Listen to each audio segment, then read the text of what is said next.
18절 말씀부터 20절까지의 말씀입니다. 여호와께서 말씀하시되 오라 우리가 서로 변론하자. 너희의 죄가 주홍 같을지라도 눈과 같이 희어질 것이요 진홍같이 붉을지라도 양털같이 희게 되리라.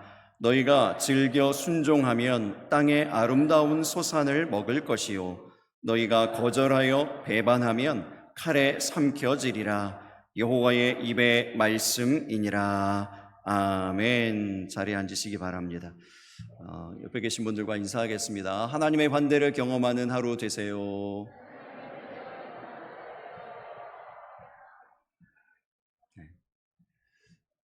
지난주 선부 예배 시간에 우리가 무비데이 시간을 가졌습니다. 성도님들과 함께 영화관에 가서 영화를 보았는데요. 그때 이제 유일하게 건진 이 공식 사진이에요. 이게 왜냐하면 너무 저희가 초반에 정신이 없어가지고 늦게 들어갔죠. 성도님들은 생각보다 많이 왔죠. 막 이래서 정신이 없어가지고 단체 사진을 찍을 겨를이 없었어요. 그런데 감사하게도 제가 이야기하고 있는 중간에 이제 박선희 전사님이 뒤에서 찍으셨나 봐요. 워낙 이분도 정신이 없어가지고 사진을 찍었는지 안 찍었는지도 모를 정도로 이렇게 아무튼 찍었습니다. 그래서 그래도 그나마 건진 이 사진이 있어가지고 이 사진으로 언론사 두 곳에, 신문사 두 곳에 이렇게 기사와 함께 이 사진으로 이렇게 해서 보내서 신문에도 이대로 이렇게 나왔어요. 그런데 저는 이제 괜찮았거든요. 이 정도는 괜찮은데 이걸 유심히 보다 보니까 이 사진 안에 어떤 한 분의 흑역사가 있다는 사실을 알게 됐습니다.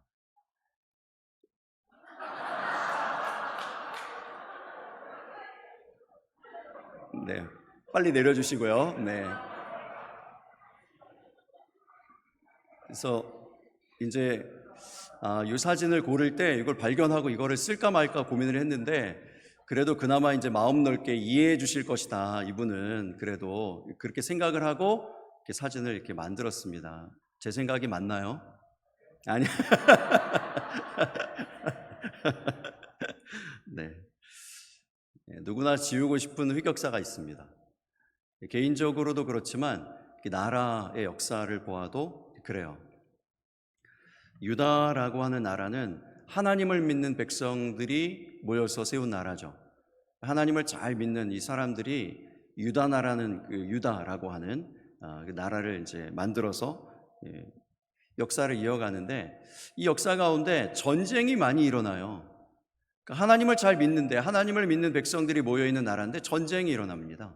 북이스라엘이 쳐들어오고 에돔이 쳐들어오고 아람이 쳐들어오고 블레셋이 쳐들어오고 아스루가 쳐들어오고 결국 마지막에는 바벨론이라고 하는 나라가 쳐들어와서 그 나라가 멸망합니다. 하나님을 믿는 나라인데 하나님 믿는 백성들로만 구성되어 있는 나라인데 자꾸 이렇게 전쟁이 일어나는 거예요. 이사야서 1장 1절의 말씀을 우리 먼저 보겠습니다. 이사야 1장 1절의 말씀이래요. 유다 왕 우시야와 요담과 아하스와 히스기야 시대의 아모스의 아들 이사야가 유다와 예루살렘에 관하여 본 계시라 이렇게 말씀합니다. 그러니까 이사야라고 하는 선지자가 활동하던 시대에 4명의 왕이 있었습니다. 4명의 왕이 그 유다 나라를 통치하는 기간 동안 이 이사야라는 선지자가 활동을 했어요. 사역을 했습니다. 그 기간을 연도로 보면 한 60년 정도 된다고 봅니다. 60년 기간 동안에 4명의 나라가 그 나라에 이제 왕으로서 있었는데 이제 그 왕들이 통치하던 시절에 유다에 굉장히 큰 위기가 될 만한 큰 전쟁이 2번 일어납니다. 첫 번째 전쟁은 북이스라엘이 아람하고 연합해서 쳐들어왔습니다. 두 나라가 연합을 해가지고 갑자기 쳐들어왔기 때문에 유다라고 하는 나라가 굉장히 이제 위기에 처했죠. 거의 이제 쓰러질 정도로 위기에 굉장히 처했습니다. 그런데 그때 왕이 누구인가 하면 아하스라고 하는 왕이에요. 이 아하스라고 하는 왕은 이름값을 하는 왕입니다. 어떤 이름값을 하는가 하면 아하스 이런 왕이에요. 그래서 아하 하면서 아수르에게 도움을 청합니다. 이게 굉장히 패착이에요. 굉장한 실수를 한 거예요. 이 아수르라고 하는 나라는 그냥 이렇게 선한 마음으로 좋은 마음으로 다른 나라를 도와주는 그런 나라가 아닙니다. 이 나라는요, 야욕이 있는 나라예요. 다른 나라를 막 침범하고 빼앗으려는 이런 이제 나쁜 마음이 있는 이런 나라가 아수르입니다. 근데 이 나라 너무 위급하니까 유다가 이제 멸망하게 생겼으니까 아수르에게 가서 좀 도와주세요 하고 아하스가 아수르 나라를 방문했어요. 그런데 방문해서 보니까 그 나라에 이방 신전이 있는데 이 너무 신비롭고 이 새로운 거예요. 늘 성전만 보다가 하나님 믿는 그러한 예배당만 보다가 이 이방 신전의 막 그런 기괴한 모습들 이런 걸 보니까 눈이 돌아갔어요. 그것을 보고 와가지고 하나님을 믿는 그 성전이 하나님께 제사하고 예배하는 그 성전을 더럽힙니다. 그래서 어떻게 됐는가 하면 아하 하다가 죽었어요. 그래서 이제 망하게 되었죠. 그 왕의 치세가 그렇게 되었습니다. 근데 이 아수르가 이제 일단 발을 디뎠기 때문에 가만히 있지 않습니다. 북이스라엘을 결국은 주전 722년에 멸망시키죠. 완전히 멸망시킵니다. 유다의 공격만 막아달라고 이제 불러들였는데 그들이 들어와서 북이스라엘을 완전히 멸망시키고요. 거기에 만족할까요? 그렇지 않아요. 이 아수르가 유다까지 공격합니다. 조금 전에 도와주러 그 땅에 팔레스타인 땅에 들어왔던 이 아수르가 유다까지 이제 먹으려고 하는 거예요. 그래서 702년. 여러분 주전이기 때문에 시간이 지나면 날짜가 연도가 거꾸로 가는 거 아시죠? 우리 아이들은 전혀 관심이 없군요. 근데 아무튼 이 701년에 시간이 지났어요. 701년에 유다를 쳐들어옵니다. 그래서 유다 예루살렘을 포위하고 이제 정말 풍전등화, 촛불과 같은 그런 상황이 됐어요. 이때 더 심각한 위기죠. 이제 곧 나라가 멸망할 만한 그런 상황이 되었습니다. 그때 왕이 히스기야예요. 히스기야가 그 아수르의 왕인 사네립이 보낸 편지를 들고 여호와의 성전에 올라갑니다. 여호와의 성전에 올라가서 어떻게 기도합니까? 여호와여 보시옵소서. 사네립이 살아계신 하나님을 비방하러 보낸 말을 들으시옵소서. 이렇게 기도하는 거예요. 절절하게 기도하니까 하나님께서 그 기도를 들으시고 응답하시고 어떤 일을 하십니까?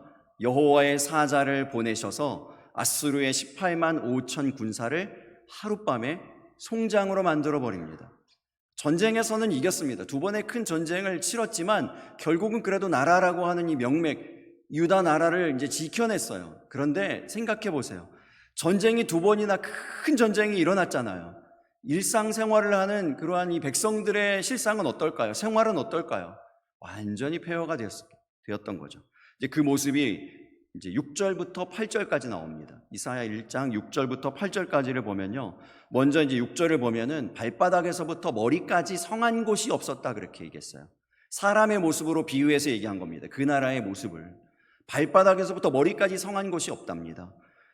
상한 것과 터진 것과 새로 맞은 적밖에 없대요. 그러니까 빈 곳이 있으면 또 얻어맞고 또 얻어맞고 이렇게 된 겁니다. 완전히 성한 곳이 없는 정도의 폐허가 되었다 이렇게 얘기하고 있고요. 더 심각한 것은 뭐냐면 짜며 싸매며 기름으로 치료받지도 못하고 있는, 그러니까 뭔가 좀 치료를 받아야 되는데 회복되려고 뭔가 복구해야 되고 집도 세우고 벽도 세우고 이렇게 해야 되는데 이런 것들도 없다는 거예요. 폐허인 상태 그대로 있다는 겁니다. 이 7절의 말씀도 보세요. 땅이 황폐하고 성읍은 불타고 토지가 이방인에게 삼켜졌다. 이 얘기는 파괴되었다는 건데 이제 이방인들이 쳐들어왔을 때요. 쳐들어와가지고 포위했다고 했잖아요. 예루살렘 성을 포위했어요. 포위하고 이 사람들이 그냥 점잖게 가만히 이렇게 지켜보고 있었을까요? 기다리기만 했을까요? 그렇지 않아요. 이 사람들이 그 땅을 점령하는 동안, 지배하고 있는 동안 집을 불태우고 집 안에 살고 있는 사람들을 약탈하고 그 땅을 완전히 짓밟는 거예요. 그래서 이제 8절에 보면은 그들의 상태가 어떻게 되었는가? 망대같이 되었다. 참외밭에 원두막같이 되었다 그랬습니다. 원두막의 모습이 이렇거든요.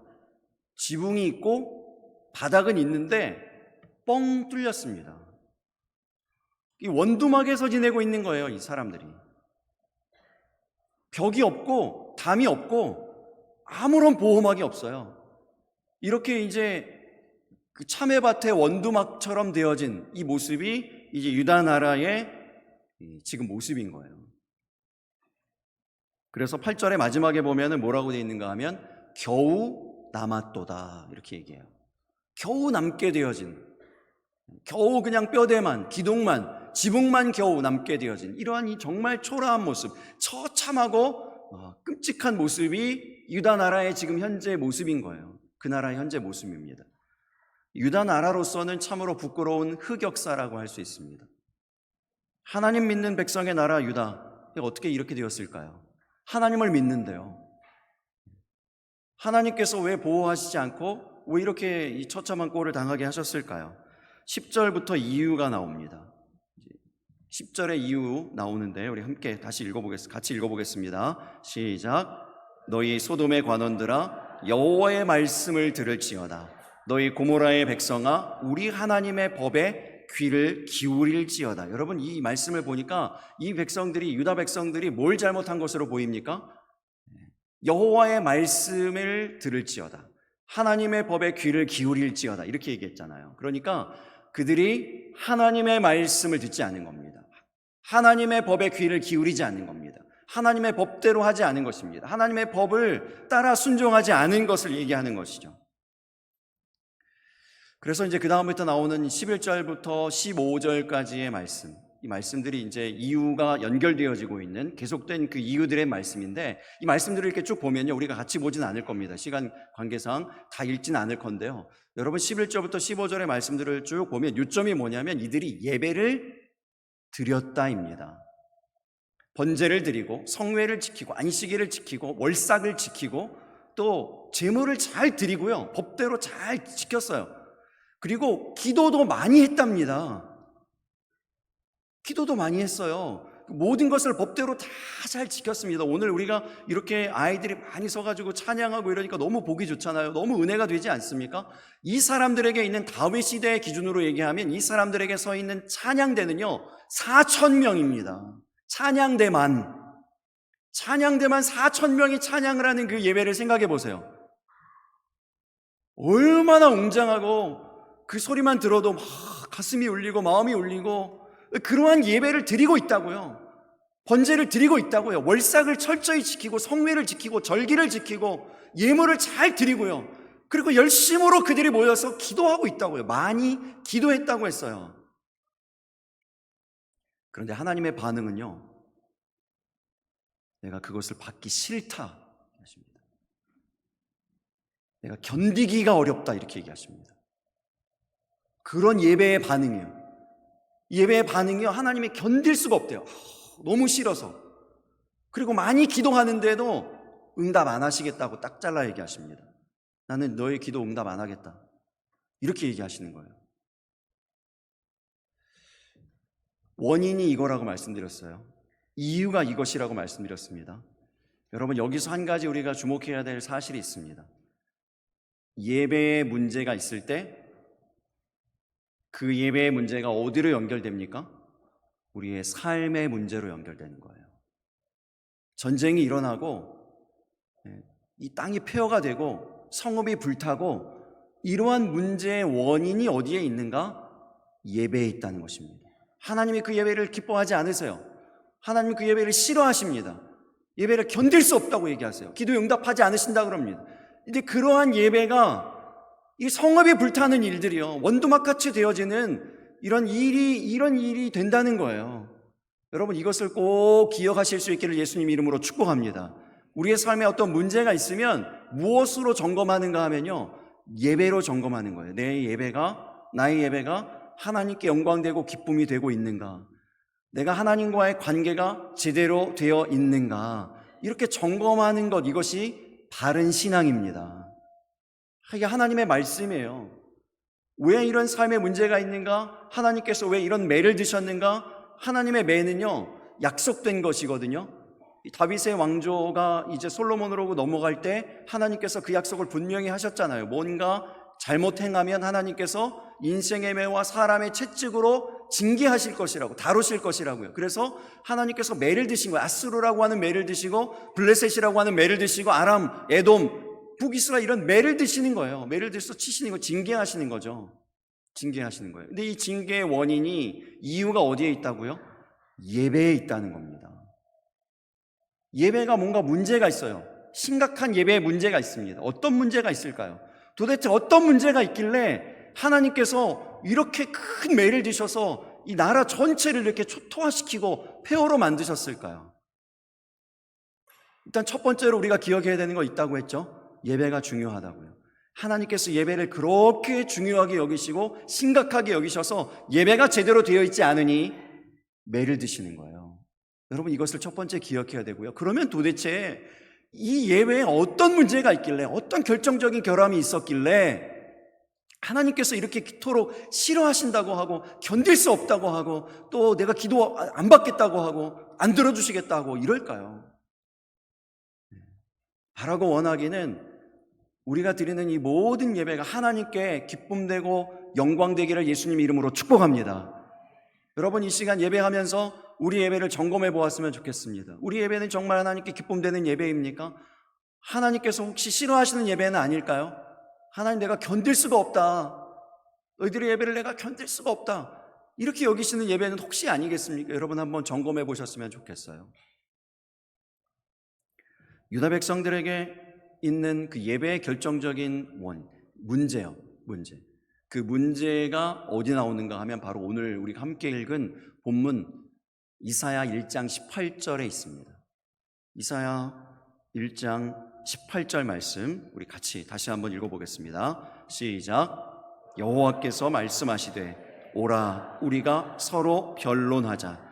너희의 죄가 주홍 같을지라도 눈과 같이 희어질 것이요 진홍같이 붉을지라도 양털같이 희게 되리라. 여러분, 무엇이 문제인지 아시겠습니까? 뭐가 문제인지 아시겠어요? 제일 먼저 여호와께서 말씀하실 때 뭐라고 말씀하십니까? 오라 오라 오라 오라. 하나님 앞에 오라. 여러분, 이 얘기는 무슨 얘기일까요? 이 사람들이 예배를 드리고 있습니다. 많이 기도하고 있습니다. 이 월삭과 절기와 성회와 안식일을 다 지키고 있는 내내 어디에 있다는 겁니까? 어디에 있는지는 몰라도 하나님 앞은 아니라는 얘기예요. 하나님 앞이 아니에요.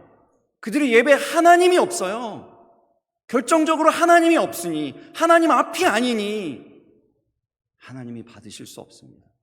하나님이 그 예배를 싫어하신다고 하는 거예요. 오늘 예배 가시는 저와 여러분이요, 저와 여러분에게도 동일하게 하나님이 이 말씀을 하신다고 믿습니다. 오라, 하나님 앞으로 오라, 하나님께로 오라, 이렇게 말씀하십니다. 오라 우리가 서로 변론하자, 이렇게 말씀하셨어요. 예배를 드리고 기도를 많이 하는데 하나님 앞이 아니었다는 것입니다. 16절의 말씀도 우리 같이 다시 보겠습니다. 같이 읽습니다. 너희는 스스로 씻으며 스스로 깨끗하게 하여 내 목전에서 너희 악한 행실을 버리며 행악을 그치고. 예배의 행위는 있습니다. 예배의 겉모습은 있어요. 그런데 목전에서, 하나님 목전에서 한 것은 아니라는 겁니다. 하나님 앞에서 한 것이 아니에요. 하나님이 없다는 것입니다. 하나님이 없다는 것이 무슨 의미인지를 생각해 보세요. 하나님이 계시다면, 하나님과 인격적인 교제를 우리가 이루고 있다면요, 우리가 일방적으로 우리가 하나님 앞에 예배했습니다, 기도했습니다, 이것으로 만족하고 가는 것이 아니라 인격적인 그 하나님께서 예배하러 온, 기도하러 온 우리들에게 하시는 말씀이 있다는 거예요. 말씀이 있다는 거예요. 그래서 그런 얘기하는 겁니다. 소돔의 관원들아, 여호와의 말씀을 들을지어다. 고모라의 백성들아, 하나님의 법에 귀를 기울일지어다. 하나님이 뭔가 말씀하시는 거, 하나님이 원하시는 바가 이것이라는 걸, 하나님이 기대하시고 기뻐하시는 바가 이거라는 것을 얘기하시는데 그 얘기가 하나님이 없기 때문에 들리지 않아요. 하나님 앞이 아니기 때문에 와닿지 않는 거예요. 그거하고 전혀 상관없는 예배를 드리고 있다는 겁니다. 하나님은 우리의 모든 삶을 보시는 온 땅의 주인이심을 믿으시기 바랍니다.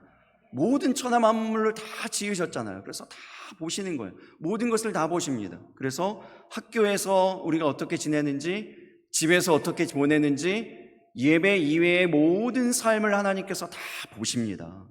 17절의 말씀을 보세요. 같이 읽겠습니다. 선행을 배우며 정의를 구하며 학대받는 자를 도와주며 고아를 위하여 신원하며 과부를 위하여 변호하라 하셨느니라. 여러분, 이게 다 예배의 자리에서 일어나는 일들이 아니에요. 예배 이외의 모든 이 삶에서, 모든 삶 가운데에서 일어나는 일들이요, 그 일들에 대한 것이 없다는 거예요. 하나님은 그것에 대해서 말씀하시는데 그 선행을 배우라고, 정의를 구하라고, 가난한 사람, 과부, 이런 어려운 사람들을 신원하고 변호하고 이런 일들이요. 그런 일들을 모른 척하는 그러한 삶을 두고 하나님 앞에 예배하는 것 하나님 싫어하신다는 겁니다. 선행을 안 배우려고 그래요. 하나님이 말씀하시는 선행에 대해서 배우려고 하는 마음이 없어요. 그냥 예배의 행위만 있는 거예요. 예배의 행위만 있어요. 우리의 기도의 행위만 있어요. 그것만 중요해요. 하나님의 정의를 구하지 않아요. 그리고 여전히 삶에서는 자꾸 나쁜 짓을 하는 겁니다. 안 좋은 일, 거짓말을 하고 남을 속이고 남을 아프게 하고 힘들게 하고 어렵게 하고 이런 일들을 하는 거예요. 그런 일들을 하는 가운데에서 하나님 앞에 예배하러 나옵니다. 어떤 해석에는 이 손이 예배하러 나오는 이 사람들의 손이다 이렇게 돼 있대요. 이렇게 돼 있는데 이 안에 뭐가 있다는 건가 하면 사람들의 피가 있다는 거예요. 이 사람이 다른 사람 아프게 하고 힘들게 하고 어렵게 해서 흘린 피가 여기에 이렇게 가득 담겨 있대요. 가득 담겨 있대요. Full of blood라고 돼 있어요. 영어로 보면. 손에 가득해요. 이 피가 가득한 요 손을 가지고 요대로 가지고 와가지고요. 요거는 하나님 못 보시겠지 이렇게 생각하고 요걸 그대로 가지고 와서 하나님 내 기도에 응답해 주세요. 우리의 예배를 받아주세요. 이거를 하나님께서 받으실 수 있겠냐는 거예요. 이거 싫다는 거죠. 견딜 수가 없다는 거예요. 아무리 많이 기도해도 이런 손 가지고 아무리 많이 기도해도 내가 응답할 수가 없다고 이 얘기하시는 거예요. 하나님의 말씀이에요. 이게 원인이에요. 그런데 하나님의 놀라운 은혜는 이것입니다.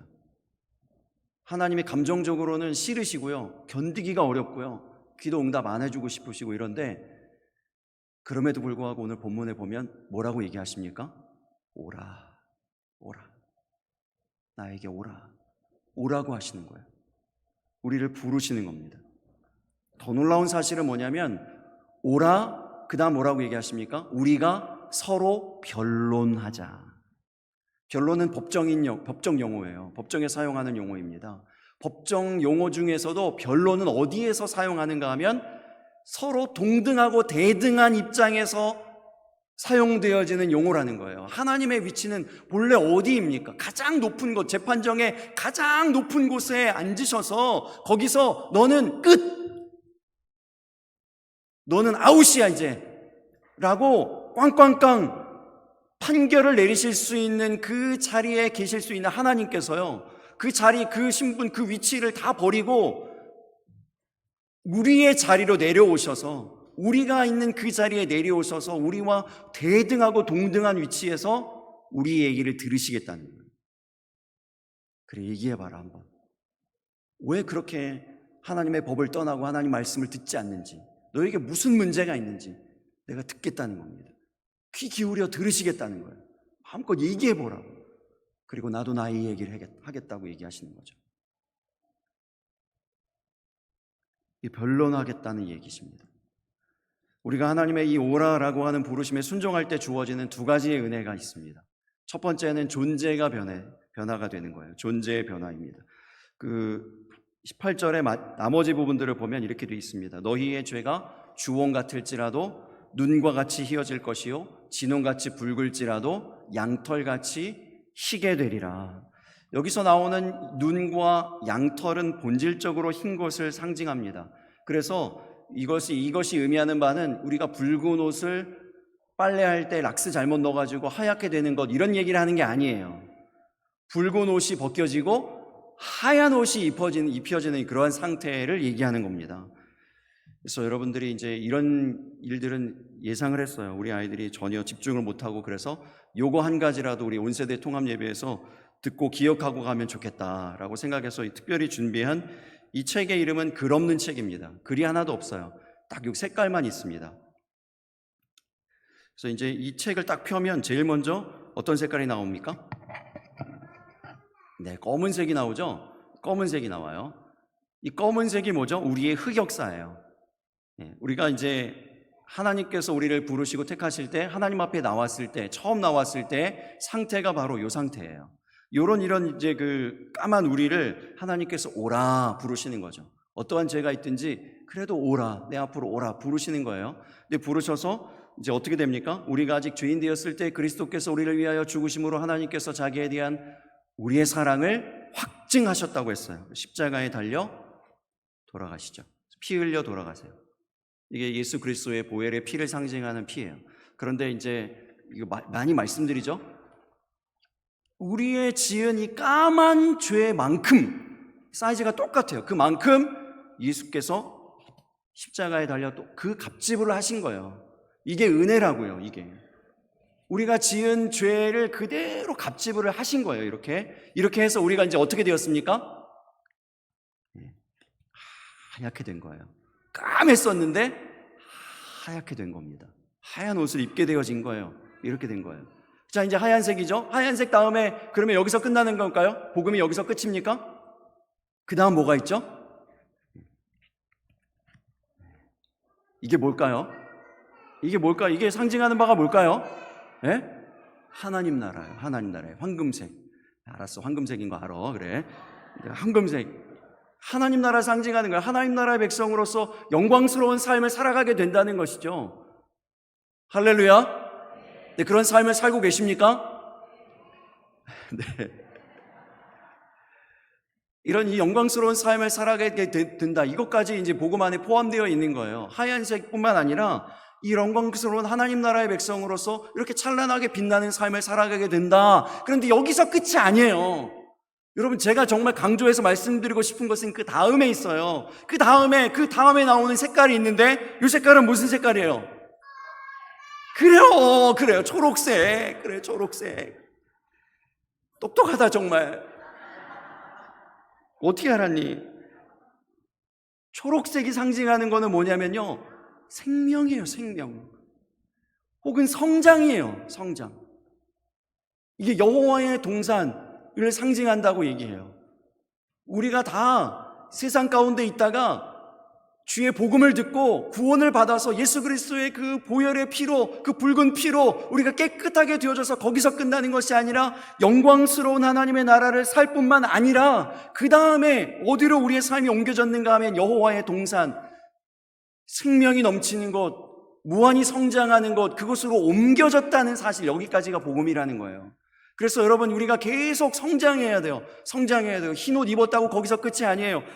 그런 복음에 대해서 보네포 목사님은 값싼 은혜라고 했어요. 사람들이 다 그렇게 생각해요. 죄 지으면 그냥 회개하면 되지, 기도하면 되지, 기도하면 용서받아, 내 죄가 깨끗해져. 이게 값싼 은혜예요. 값싼 복음을 얘기하는 거예요. 여러분, 이런 것 때문에 기독교가 욕을 먹는 거예요. 그렇지 않아요. 복음이 거기서 끝나지 않는다고요. 흰옷 입으면 끝입니까? 흰옷 입으면 끝 아니에요. 하나님께서 우리에게 흰옷을 입혀주셨지만요, 그 다음 우리에게 따르는 것이 있어요. 책임이 있어요. 흰옷을 잘 관리해야 되잖아요. 무엇이라도 튀면 안 되고 묻으면 안 되고, 이게 묻으면요 흰옷은 엄청 티가 잘 나요. 그래서 제가 주로 하얀 와이셔츠를 입지 않습니까? 그래서 이제 먹는 것도 조심해요. 어디를 먹으러 가려고 하는데도 메뉴도 조심합니다. 이게 하나님 앞에 산다는 게 결국은 그런 거잖아요. 하나님 눈치를 본다는 거잖아요. 저희 주중에 이제 저희 목사님하고 전사님이 같이 밥을 먹으러 가는데 꼭 제가 듣는 질문이 있어요. 목사님 뭐 드시겠습니까? 이런 질문 안 했으면 좋겠어요. 저는 맨날 들어가지고 이게 뭐냐면요, 눈치를 보는 거예요. 제 눈치를 보는 거예요. 자기들이 먹고 싶은 음식이 있는 것 같아요. 제가 이게 들어보면은. 우리 전사님은 특별히 햄버거를 좋아한대요. 그래서 내가 햄버거를 좋아하지만 목사님 뭐 드시겠습니까? 이렇게 물어보는 거죠. 그럼 뭘 먹으러 가라자는 거예요, 결국. 근데 어쨌든 제가 미국에서 햄버거를 너무 많이 먹어갖고 이제 먹기 싫다 이제 그랬더니 결국은 안 먹어요. 그런 걸 이제 제가 결국은 이제 가는데 자꾸 눈치를 보잖아요. 하나님 앞에서 우리가 살아간다는 거는 그런 거예요. 흰 옷을 입고 세마포 옷을 입고 살아간다는 건 결국 그런 겁니다. 예수님과 여러분 동행하고 계십니까? 우리 하나님과 앞에서 살아가고 계십니까? 하나님이 우리 앞에 앉아 계신다고 생각해 보세요. 하나님이 늘 우리와 함께 하신다고 생각해 보세요. 이것을 흰 옷을 딱 입혀놨는데 유다 백성들에게 하나님께서 이제 붉은 옷, 그 더러운 옷, 까만 옷 딱 벗겨주고 흰 옷을, 그 이전의 삶과 상관없이 흰 옷을 딱 입혀놨는데요, 이 유다 백성들이 그 흰 옷을 막 더럽히고 진흙탕 묻고 막 흙탕물에 튀기고 그런 마음대로 살아가는 거예요. 하나님이 그러니까 뿔이 나시는 거죠. 화가 나시는 거예요. 그러나 그럼에도 불구하고 어떻게 하신다고요? 다시 그들을 부르시오. 오라. 그래, 너희들 뭐가 문제니? 뭐가 불평이? 얘기해봐라. 내가 다 들어줄게. 그리고 다시 어떻게 하자고요? 흰옷을 입자. 흰옷을 입자. 입혀주시는 거예요. 존재를 변화시켜 주십니다. 여러분, 이 은혜 가운데 살아가시기를 예수님 이름으로 축복합니다. 이 사실을 기억하세요. 우리가 흰옷이 입혀져 있다라는 사실이요. 이건 조심해야 되는 일이죠. 성장해야 되는 일입니다. 그래서 우리가 그 기초반 끝나고 뭐 드린다고요? 반지를 드려요. 이럴 줄 알았으면 내가 기초반 신청할 걸. 후회해도 늦었습니다. 이제 그 다음 과정 하셔야 돼요. 이 반지를 드리는데 이거 소꿉장난하는 반지 그런 거 아닙니다. 제가 소꿉장난 옛날에 드려가지고 드리는 게 아니에요. 이게 멋있으라고 드리는 게 아니고, 드리면 여기 반지에 뭐라고 써 있다고요? Growing Grace라고 써 있다고요. 자라나야 된다고요. 우리의 흰옷을 관리해야 된다고요. 마침 우리 청년들이 오늘 흰옷을 입었네요. 이건 조심해야 될 일인 거예요. 늘 조심하고 관리해야 되는 일인 거예요. 존재의 변화라는 의미는 그런 거예요. 흰옷이 되었다, 내가 하나님의 백성이 되었다, 좋다, 끝! 이게 아니에요. 내가 예전에 막 죄인으로 살았는데 하나님께서 나를 긍휼히 여기셔서 흰옷 입혀주시는 거룩한 하나님의 백성 되게 해주셨다, 끝! 이게 아니라고요. 그 다음 뭐가 있다고요? 초록색이 있어야 된다고요. 성장과 생명이 있어야 된다고요. 두 번째, 하나님께서 우리에게 주시는 은혜 두 번째가 있습니다. 우리를 부르시고 우리에게 존재를 변화시켜 주실 뿐만 아니라 우리의 미래를 변화시켜 주신다고 말씀해요. 19절과 20절 말씀을 같이 읽어보겠습니다. 시작. 땅의 아름다운 소산을 먹을 것이요 칼에 삼켜지리라 여호와의 입에 말씀이니라. 여러분, 하나님께서 우리를 용서하실 때 용서는 forgive라고 하는 영어인데, forgive는요 forward giving이라는 말의 의미가 있습니다. forward giving. 그러니까 forward는 앞으로잖아요. 앞으로 일어날 모든 일들을 giving, 주겠다는 거예요. 그러니까 미래를 주는 겁니다. 사람과 사람 사이에서 용서가 일어나면 그 사람과 그 사람 사이의 미래가 열려지는 거죠. 그래서 하나님과의 사이에서도 마찬가지예요. 하나님이 우리를 용서해 주신다는 것은 우리의 미래를 주시는 겁니다. 하나님이 우리에게 주실 수 있는 그 미래의 일들을 우리에게 주시는 거죠. 그래서 예레미야 29장 11절에도 이렇게 말씀했습니다. 같이 읽어보겠습니다. 여호와의 말씀이니라. 너희를 향한 나의 생각을 내가 아나니 평안이요 재앙이 아니니라. 너희에게 미래와 희망을 주는 것이니라. 지난주에 우리 영화 보러 갔는데요, 아까 처음에 보셨듯이, 사진을 보셨듯이 이게 좀 이제 예상을 빗나가게 너무 많이 오셔가지고 이게 너무 좋은 일이죠. 감사한 일이죠. 근데 좀 막 정신이 없으니까 영화에 집중이 안 되더라고요. 저는 이게 좀 집중이 안 되고, 왜 이랬을까, 어떻게 좀 더 다음엔 잘할 수 있을까, 뭐 이렇게 머릿속이 막 복잡하고 그러니까 영화가 너무 좋은 영화인데 집중이 안 돼요. 뭐 봤는데도 본 것 같지가 않아요. 그래가지고 그 다음날 월요일에 아내와 함께 다시 보러 갔어요. 잘난 척 한다고 뭐라 그러지 마시기 바랍니다. 영어로 봤어요. 원어로 봤어요. 자막 나오는 걸로 다시 봤는데, 그 영화를 보면서 그런 생각이 드는 거예요. 어제 분명히 봤는데 며칠 지난 것도 아니잖아요. 어제 보고 주일날 보고 월요일날 보러 간 거예요. 근데 저런 장면이 있었나 싶은 거예요. 와, 저런 장면이 있었구나. 이거 워낙 이제 머릿속에 복잡하니까 기억이 안 나는 거죠. 그 장면이 있었는지. 근데 놀라워했던 장면이 있는데, 제가 이제 저런 장면이 있었구나 하는 생각이 들었던 장면이 있었는데요. 그게 뭐냐면, 베드로가 물 위를 걸어가잖아요. 예수님께서 오라 그러고 이제 이 베드로가 물 위를 걸어가는데, 물속에서 이제 있다가 바람이 부는 거, 파도가 치는 걸 보고 무서워해서 물속으로 빠져들어가잖아요. 그때 예수님께서 손을 내밀어서 빠져들어가는 베드로를 구해주는 그 장면이 나오는데, 마지막에 가보면 거기 이제 그 거의 주인공격인 그 어린아이, 그 찰스 디킨스의 아들인 월터라는 아이가 이제 베드로가 물에 빠져들어가는 그 장면에서 베드로가 아니고 자기가 그 물속에 들어가 있는 거예요. 자기가 물속에서 빠지는 거예요. 빠지고 예수님께서 물에 빠져있는 자기를 향해서 손을 내밀어서 붙잡아 주시는 거죠. 그 아이의 손을 붙잡아서 이렇게 꺼내주시는 거예요. 그리고 꺼내주시면서 위아래의 위치가 바뀌어요.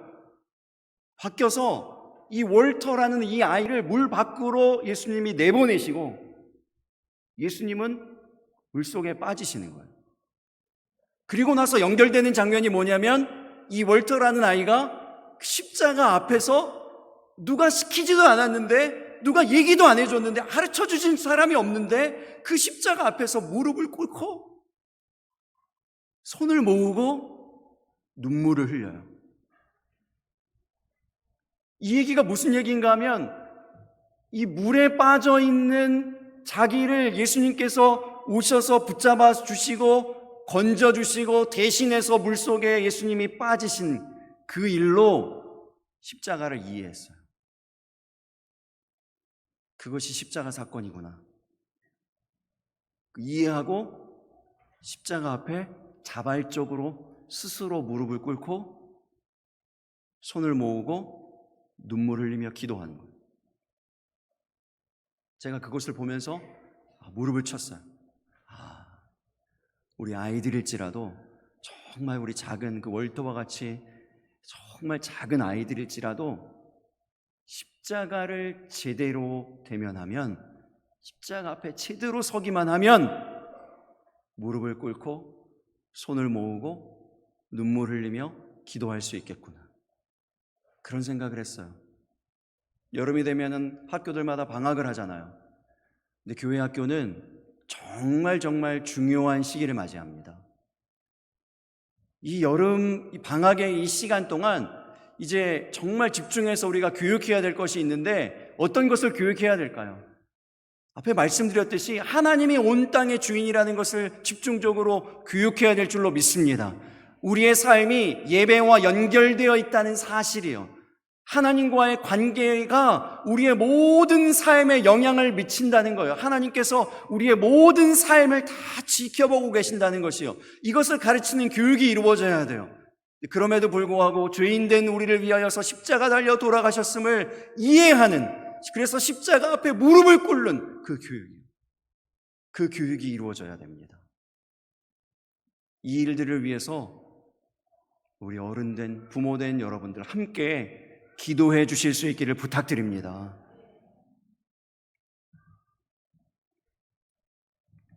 이 시대에 우리 아이들을 삼키려는 칼이 있습니다.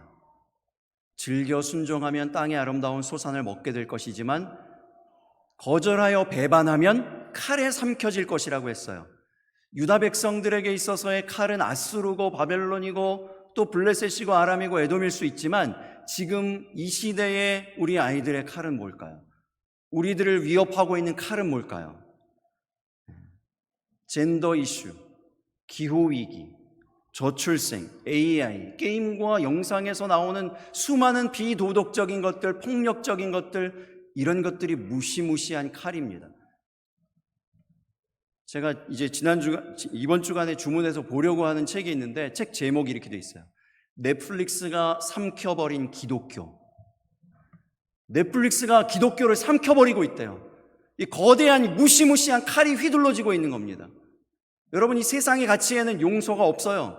세상의 문화에는 용서가 없습니다. 보복과 복수를 뭐라고 부릅니까?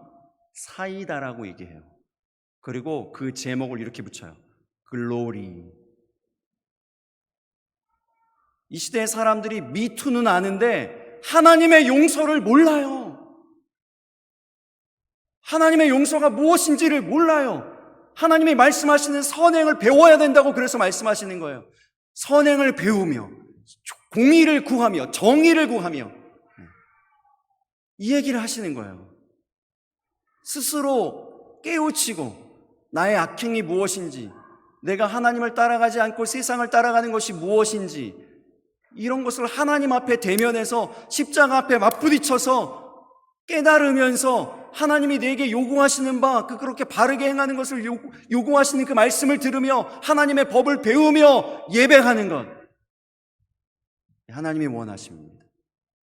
그 모든 인격적인 하나님과의 교제가 빠져있는, 그저 행위만 있는, 겉모습만 그럴듯하고, 하나님 내가 이렇게 예배했으니까 하나님 복을 주세요, 내가 이만큼 기도했으니까 응답해 주세요, 이 우리의 행위만 남은 것이거든요. 행위에는 능력이 없어요. 하나님께만 능력 있음을 믿으시기 바랍니다. 하나님께만 능력 있어요. 우리가 하나님 앞에 살아야 됩니다. 하나님 앞에서, 십자가 앞에서 살아가야 됩니다. 그래서 우리가 재작년에 거의 1년 동안 예배를 마치면서 그 화송의 찬양이라고 붙여져 있는 제목으로 우리 어떤 걸 노래했습니까? 주님 앞에 내가 서 있네. 주 앞에 내가 서 있네. 이거 불렀잖아요. 목 놓아 불렀잖아요. 주님 앞에 살게 해달라고. 주님 앞에서 살게 해달라고. 여러분, 이 고백이 이 예배의 시간을 통하여서 우리 모두에게 새롭게 되어지실 수 있기를 바랍니다. 이 고백이 주님 오시는 그날까지, 주님이 우리에게 임하시는 그날까지, 우리가 주님께 가는 그날까지 계속돼야 돼요. 무한히 돼야 됩니다.